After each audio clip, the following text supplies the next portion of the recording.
about to leave, already packing.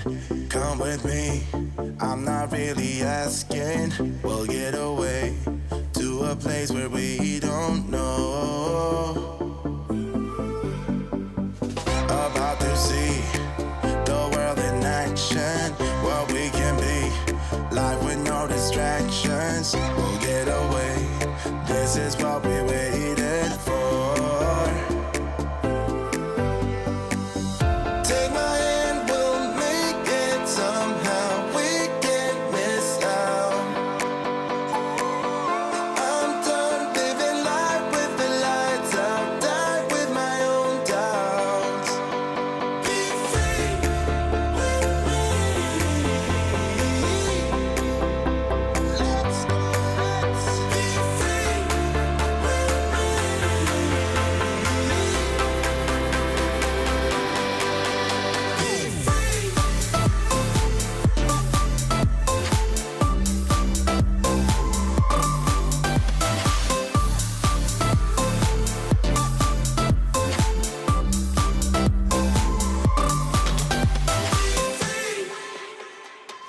Not looking back, eyes on the freeway, Bonnie and Clyde, a classic cliche. We're on the run, this is what we waited for. Take my hand, we'll make it somehow. We can't miss out. I'm done living life with the lights out. Die with my own doubts.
Good afternoon, everybody. Welcome back to our next instalment of our revision live streams, where we're going to be continuing on the topic of research methods today. We're going to be looking at control, validity and reliability in all aspects. Before we get started, just a few things to mention, and that is just to remind you, please do go on Instagram and follow Tutor2Psych, and that is where you'll get updated on our schedule for our revision live streams so you don't miss them. You can also watch playback at a later date if you don't make it to the live stream.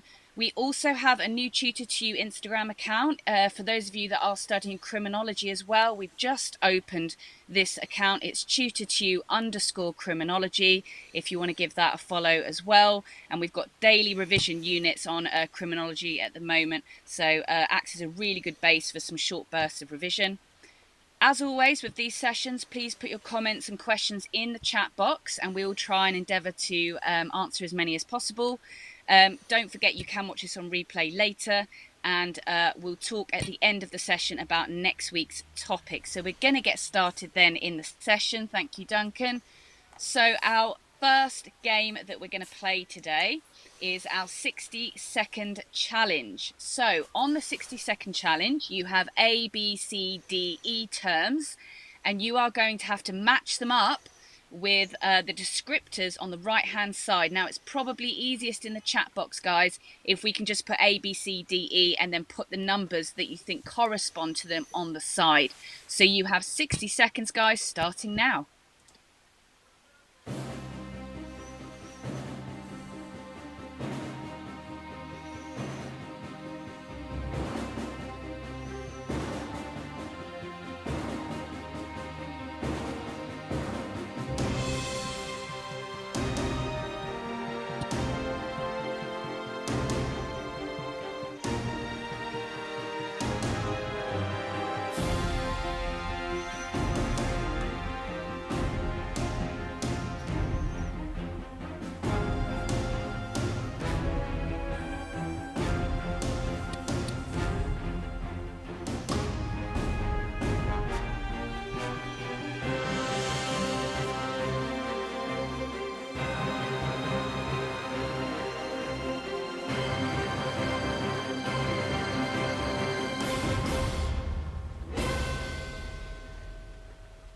Okay, we've got some more answers coming in now. So, George, well done with that D. D1 is correct there. Let's have a look. We've got some different answers for A. So, A is actually 4. B, well done, George, is 3. And we should have we've got some mixed ones on C. D, we've got correct. And E, George, again, well done with E5. So if we just have a look at the answers here on the board, just so you can really understand what these type of control measures actually mean, all of them.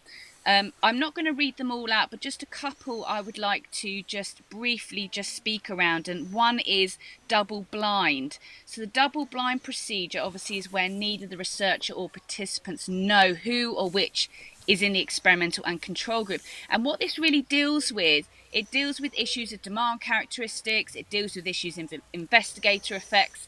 So it's just good to know what it actually deals with, because if you get a STEM and you're asked, okay, what controls could be put in place, you know actually if there's slight demand characteristics or investigator effects going on there, double blind procedure is a really good one to choose. With standardization there, this is really about ensuring easier replication for the future, but also ensuring that the procedure is fair to all participants, and it also increases the internal validity of the study as well. Okay, so it's really important that we're really familiar with these 5 key research methods terms. So I'm going to pass you over to Anne next. She's going to be doing the Give Me 3. Right, okay, so I want you to think about this study. So imagine that you're setting up a study to test the effects of caffeine on memory ability. You've got 2 groups. So the experimental group is being given caffeine, the control group is no caffeine, and both groups being given lists of words to learn and then recall. So I want you to come up with 3, see if you can come up with 3 different ways that this study can be carefully controlled, thinking about some of the things that Lara has just been talking about. How could you apply them in this study?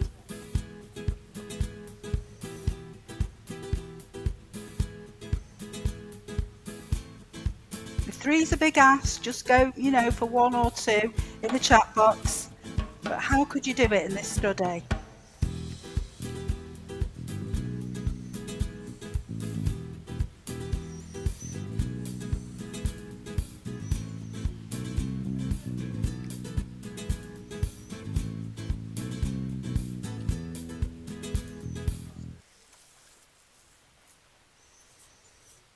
Yes, so strawberry has come up with the same caffeine amount. So yes, you'd have to make sure that everybody in the experimental condition had been given the same amount of caffeine.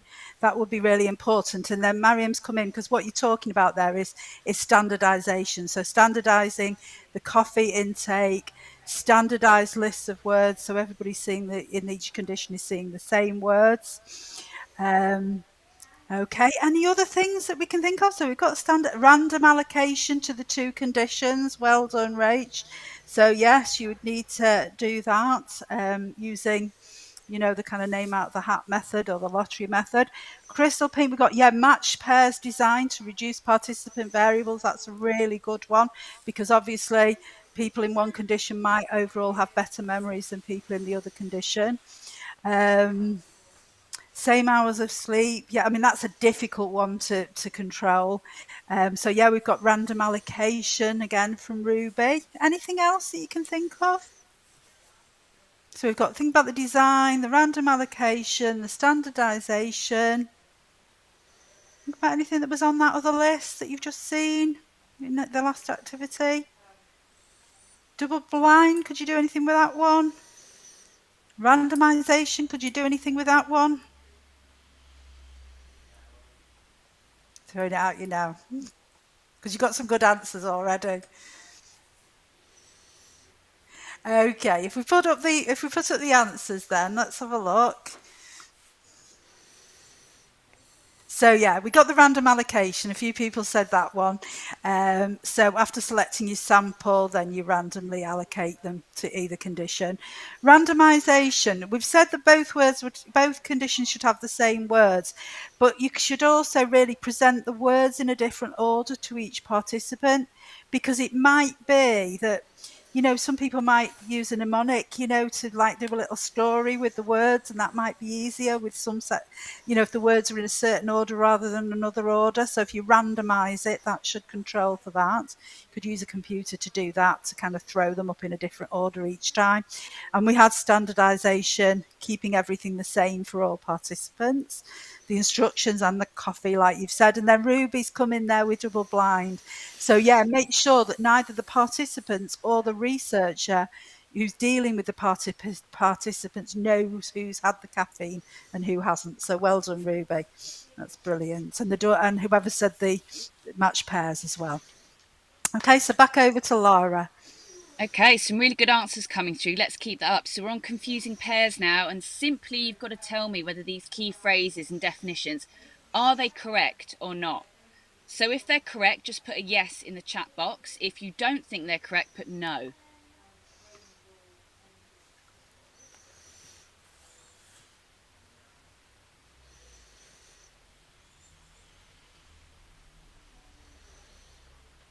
So very similar. So, okay, so Rach, you've got in first there with the yes. Ruby and Mariam, you followed.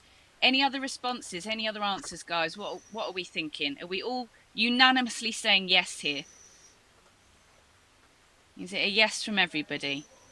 I'll be impressed if we get this correct, because students often kind of use these very interchangeably in not very a correct method, if you like, when they're talking about these types of validity.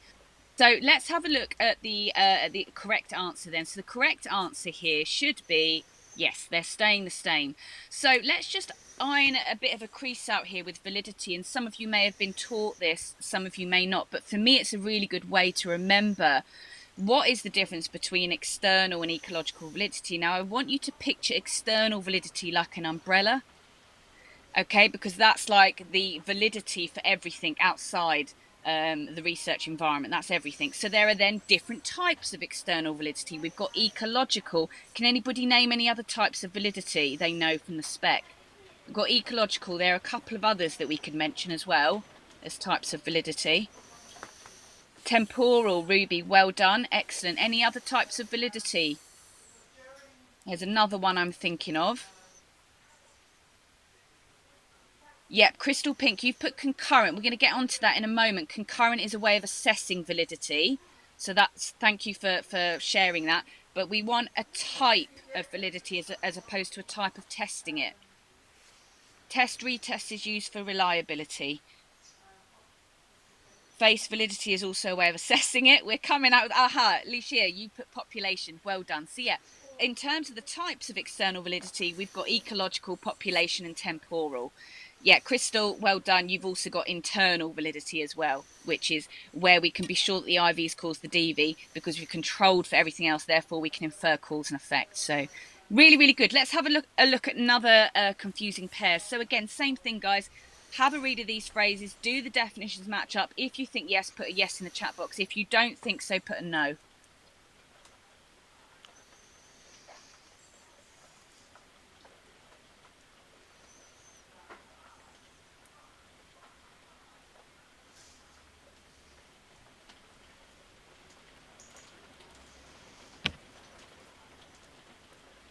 Okay, so Ruby, you're saying no.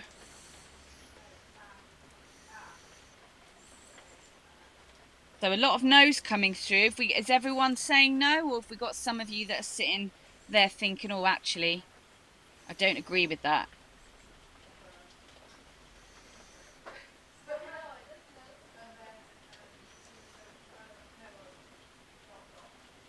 Okay, let's have a look and a real reveal of the correct answer. So these are actually incorrect. They were swapped around. And of course, I did give it away on the last slide there when I spoke about internal validity. So I'm glad you all got this one correct. So let's just read the internal reliability one a minute and take a moment with that, because internal validity comes up quite a lot. We've got quite a lot of possibilities to use that in evaluation. So internal reliability, again, is to do with inside the actual study itself. So the consistency of a measure. So an example might be, if you've given a questionnaire out, do the questions on the questionnaire all measure the same thing? They're all measuring the same thing, what they're meant to be measuring. So let's say it's a questionnaire of locus control. or a questionnaire of happiness? Are the questions measuring happiness, all of them consistently within that tool? So that is what internal reliability is. And obviously, internal reliability is to do with that IV and that DV and that cause and effect. So really good answers coming through, guys. Going to pass you back over to Anne now. Okay, so we've just got a quick multiple choice here. So identify the types of validity that are actually referred to in the specification and are the ones that you can be asked about specifically. There are more, obviously, because you've been telling us about more, but what are the ones that are specifically mentioned in the spec?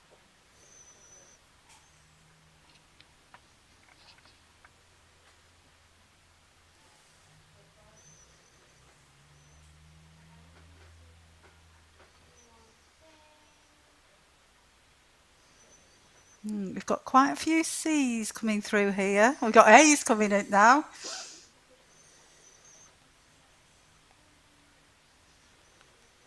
Okay, shall we just put the correct answer up then? I checked this morning. So I knew it was right anyway, but you know, you feel like you've got to second check yourself. So actually, nobody got that right. So that's an interesting one. So the ones that are mentioned on the specification are phase, concurrent, ecological, and temporal. Now, phase and concurrent, as Lara just said, are ways of assessing validity. So can anybody tell me what we mean by concurrent validity? How do you check concurrent validity of something, a measuring instrument? Let's see who really knows the stuff, because these are the really tricky areas, I think, of research methods. You can have a go and let me know what concurrent validity, how it's assessed.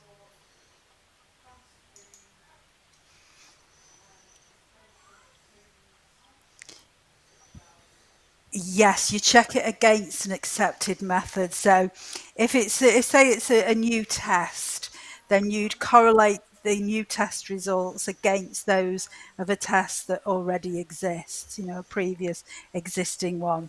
Okay, well, so the agreement between two measures, yeah, you've got that right there. Okay, and then ecological, you've just been talking about. Temporal, anybody can tell me what I mean by temporal validity, and then we'll move on. It's just a nice term to drop in rather than describing what it means. If you're doing a bit of an evaluation or something.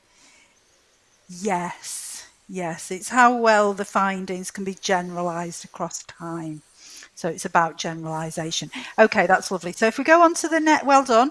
So if we go on to the next activity, back to Lara. Okay, so 10-second countdown, guys, sort of following on. We're talking about, on the previous slide, how we assess validity in some respects.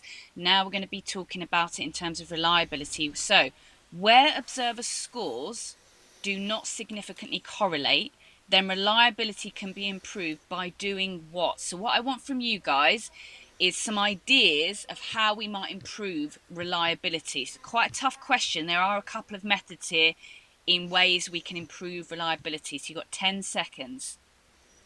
Liftoff will start in T-minus 10 seconds. 10, 9, 8, 7, 6, 5, 4, 3, 2, 1. We have ignition.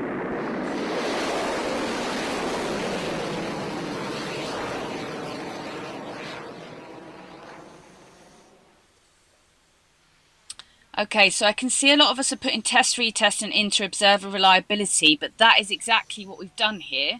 Because if we read the stem again, it says where observer scores don't significantly correlate. So they've already done inter-observer reliability. What we're saying now is actually there's a really low reliability score. So how can we improve it? Go back to the study. What do we need to do? How can we improve the reliability of something? Slightly different kind of direction as to what most of you went in there. So has anybody got anything, any ways of improving reliability? Right, great. Rach Armstrong, well done. Revise, rewrite, behavioural categories. So when you say revise, rewrite, yeah, revise definitely. And we're talking about really making sure that we've operationalised Yeah, it's a key word there, operationalize, really defining our behavioural categories. So let's have a look at the answer, because it's not an easy question. It's not an easy question to answer in the exam. So if you did get hypothetically a question similar to this, you might want to be saying in your answer that you would retrain the observers, and that you'd also make sure all variables are operationalized, more importantly, the behavioral categories by which they are scoring what they are observing. Okay. Yeah, Ruby, well done. Make sure categories don't overlap as well. Yeah, really, really good. Let's have a look at the next 10 seconds then. So all of you should be able to answer this. So what does a double blind technique reduce the likelihood of? Now, I've already mentioned this today, so I expect everyone to try and put an answer down for this one. So you've got 10 seconds. Liftoff will start in T minus 10 seconds. 10, 9, 8, 7, 6, 5, 4, 3, 2, 1. We have ignition.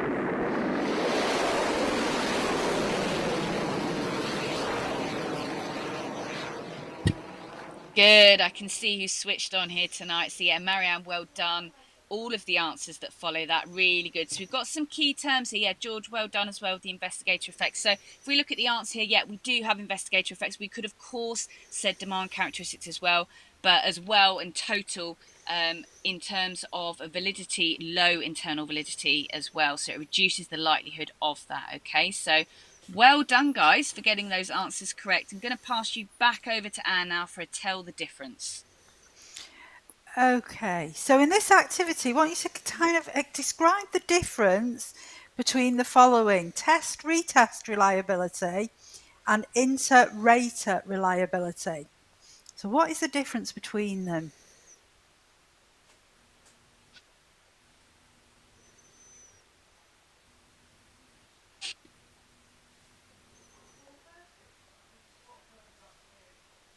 I need a little bit of time for this. It's just thinking of your words, isn't it?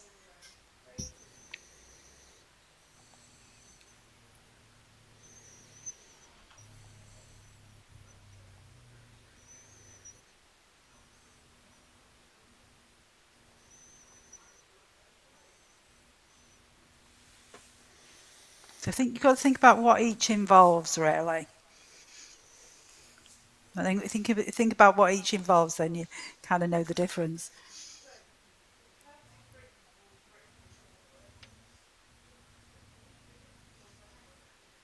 Here we go.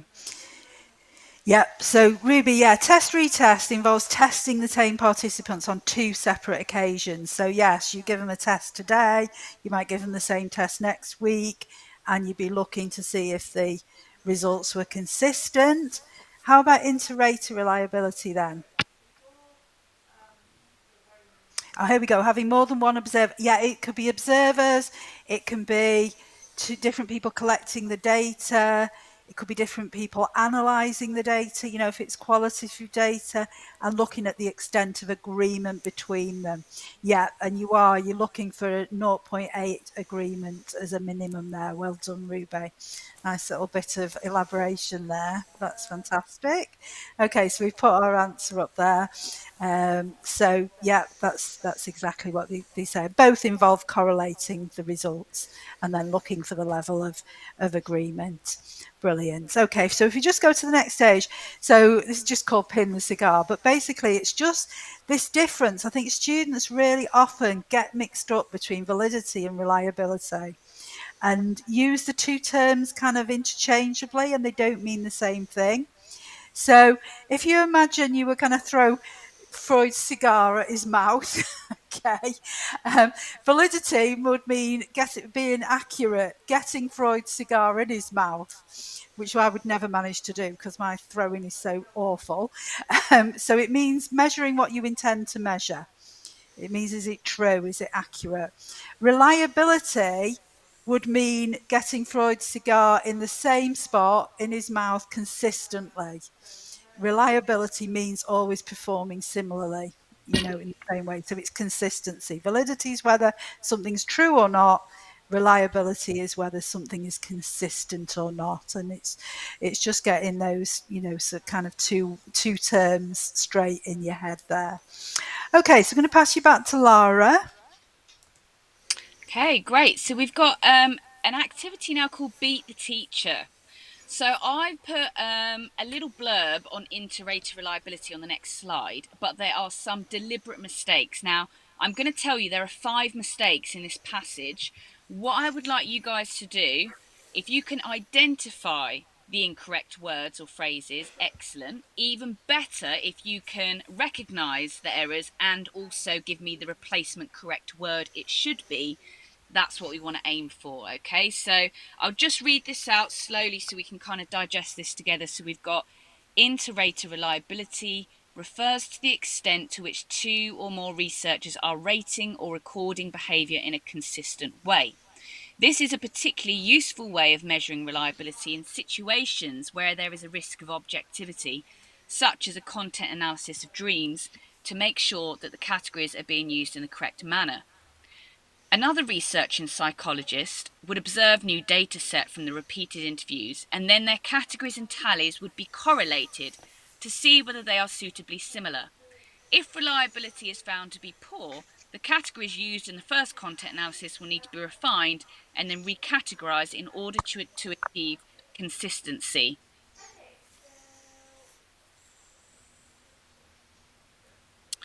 So I think, yeah, Ruby, well done. You've identified the first one. That is objectivity. It should say subjectivity instead. The next one is a bit difficult to get. It's at the start of the second paragraph, the next one.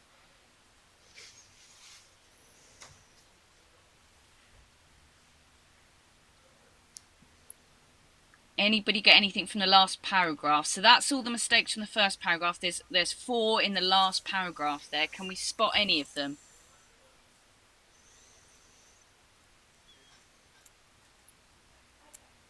Should we have another psychologist researching the same thing to be the second observer? Yeah, good. Mariam, you've said it's not new data. Good. It's not new data. Well done. It'd be the same data. Yep, there is a mistake before that one, Mariam, and everybody else. We're doing well. It's quite a difficult task, this one. It's a close one, George. It wouldn't be the same psychologist because it's inter-rater, but what it would be is it would be an independent psychologist.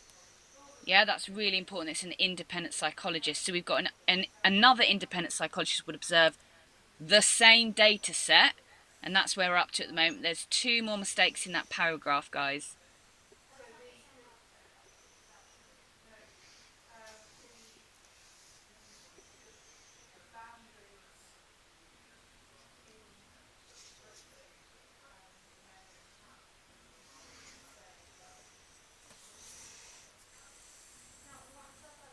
Quite a difficult one, isn't it? So anybody found any mistakes, even if you can't correct them? Something that doesn't quite make sense in that last paragraph, maybe? Yeah, good question, Ruby. Well, I guess you've got to think about what is the reason of us doing inter-rater reliability in the first place? Okay, now if we don't have an independent psychologist and we switch it around and say, okay, we're going to have a psychologist that's involved in the study already or that is already conducting research in that area, they're going to come with perhaps potentially some sort of bias.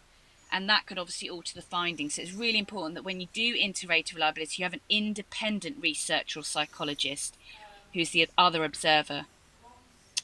Okay, so what have we got? We've got categories and tallies. Ooh, not quite. Also not quite recategorized, but Rach, you are kind of near. So we're gonna reveal the answers just because of the time. So the errors on the board here.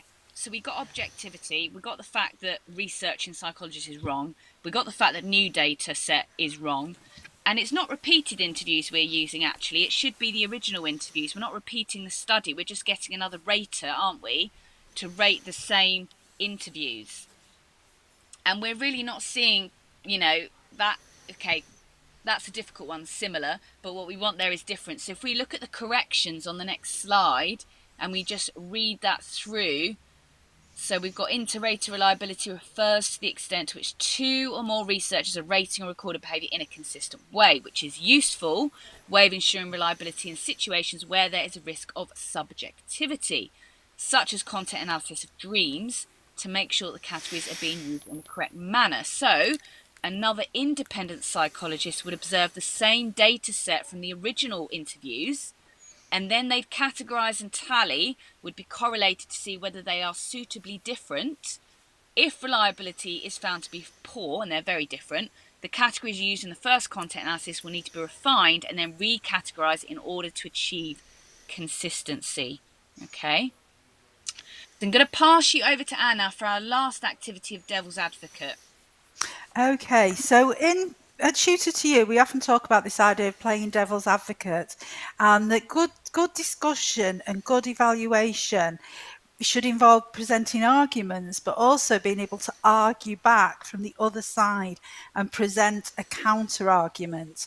So we're going to use this example that if you were, writing about Milgram's study, but you were using, rather than just kind of throwing in the general problem thing about it lacking validity, that you're actually discussing the internal validity. You could make this argument. It can be argued that participants knew Mr. Wallace was not receiving real shocks, and this explains the high levels of obedience. Instead, this compromises the study's internal validity. And that is, that is an argument that you could present. But then you've always got that little but. Always in psychology, there's the but or the however. So how could you come in from the other side and argue that Milgram's study did have good internal validity, or possibly had good internal validity? What evidence could you bring in to kind of support that idea that he was studying what he claimed to study?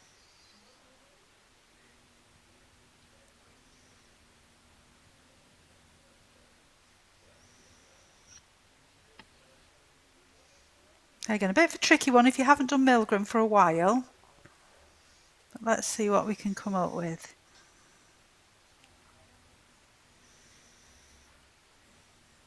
There's different things that you could come in there with here.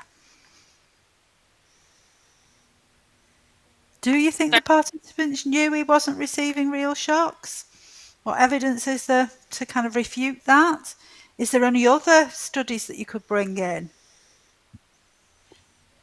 I was just going to say, Anne, it's very similar, isn't it, to if you were going to criticise Milgram's study in terms of external validity being poor. Yeah. The fact that participants, may have been more obedient under these controlled circumstances. You then bring in Hoffling as an example. I'm just looking at Mariam's put. Yeah, but how do we know that most participants didn't know that the shocks were not real? What evidence could you present to support that point, Mariam? Because that is one way that is one counter argument you could make, but we need to back it up with something. What could you back it up with?